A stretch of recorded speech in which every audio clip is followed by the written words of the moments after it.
we were looking at food. One amazing thing is, through this small mouth, can you imagine how many tons of food we may have consumed already, and one may consume in one's own lifetime?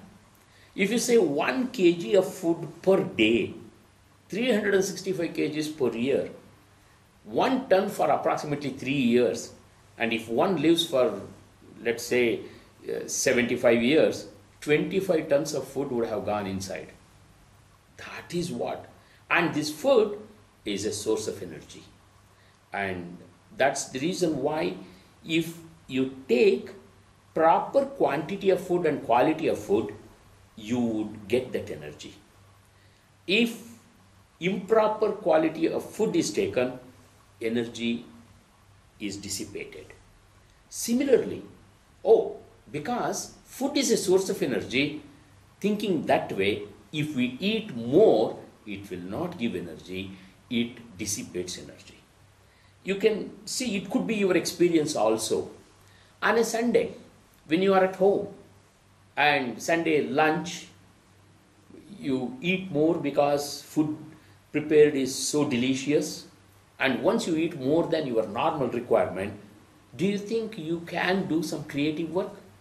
You feel like lazying, and you feel like dozing off, or sit in front of the television and then waste the whole time. And more food doesn't give you the energy. That's why proper quantity of food is important. As I showed you, like this is the quantity that is required for one's stomach. That's the thumb rule.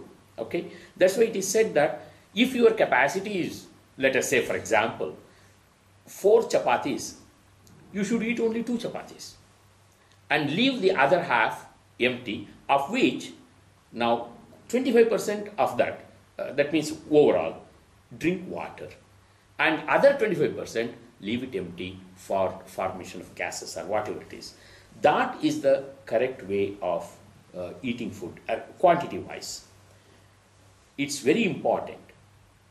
Normally people suffer because of overeating than starving.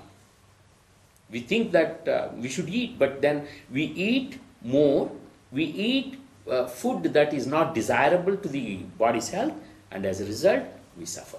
Food is a source of energy, it can be destructive also. So one has got to take care of. Definitely one should avoid junk food.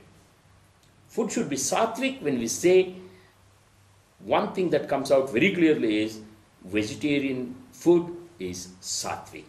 And it should not be boiled too much also. When the aroma of the vegetable that you have used is still there, that is the right kind of cooking. And that is the food that one should eat. Now the food, the mind and the breathing we have talked about. Mind is another very important source of energy. Mind, when we say is a source of energy, it is not that the troubled mind or the disturbed mind. The disturbed mind dissipates energy. Then it is the calm mind that gives energy. It is the calm mind that gives the creativity in one's own self. And that's why maintaining that calmness of the mind is very important, which is connected to the breath as we saw earlier. Therefore, breathing exercises can lead to a calmness of mind for certain duration. Even that's good enough. And mind, as we discussed in one of our earlier chapters, that 60,000 thoughts. Every thought is energy. Every thought released is energy released. That clearly shows when a calm mind means what? Less number of thoughts. Less number of thoughts means you are conserving so much of energy rather than the energy being dissipated. That is the reason why the emphasis on meditation, pranayams, all these helps one to conserve energy, and when there is so much of energy in oneself, then that is a useful thing in all aspects of life. A living example for that is a child. Look at a child of 2 years old, around that age, when the child at that age is innocent. the thoughts that arise in child's mind compared to a grown-up one's is comparatively very, very less. And you see the child is so much of energy. It is always bubbling with energy, enthusiasm. But look at the people where the enthusiasm has gone, as if they are walking like, what should I say, a corpse.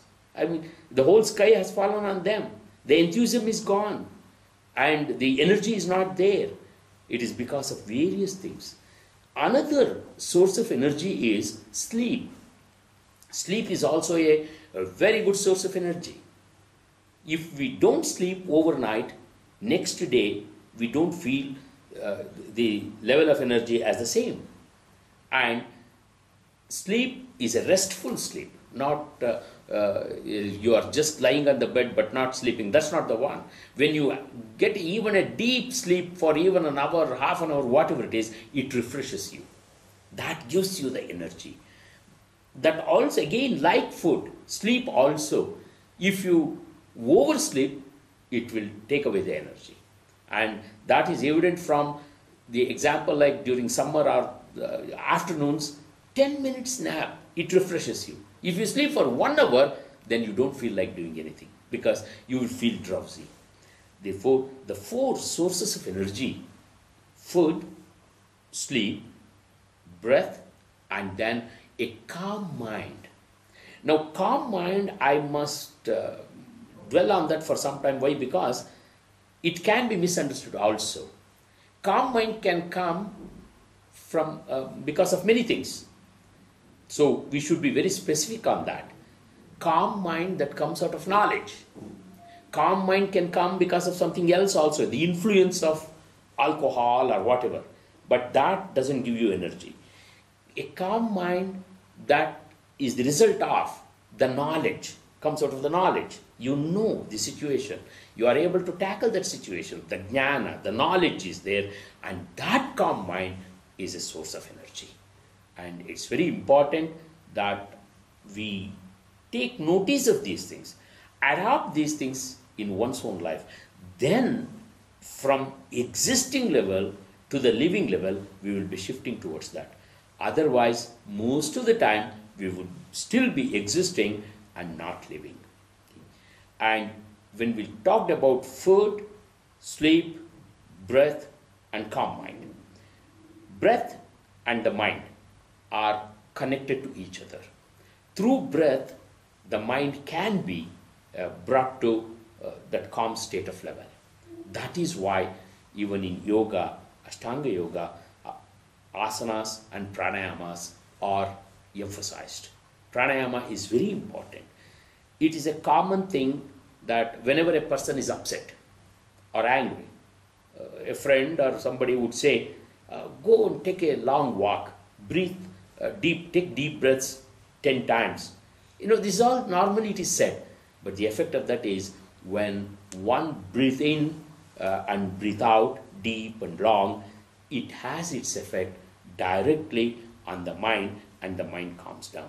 When the mind calms down, the clarity of thinking is there. When the clarity of thinking is there, our actions and words will have a proper tone to that, not just blurting away. And that's why the importance of breathing, the importance of culturing the mind, the importance of knowing what to eat, and the importance of how much to sleep and when to sleep.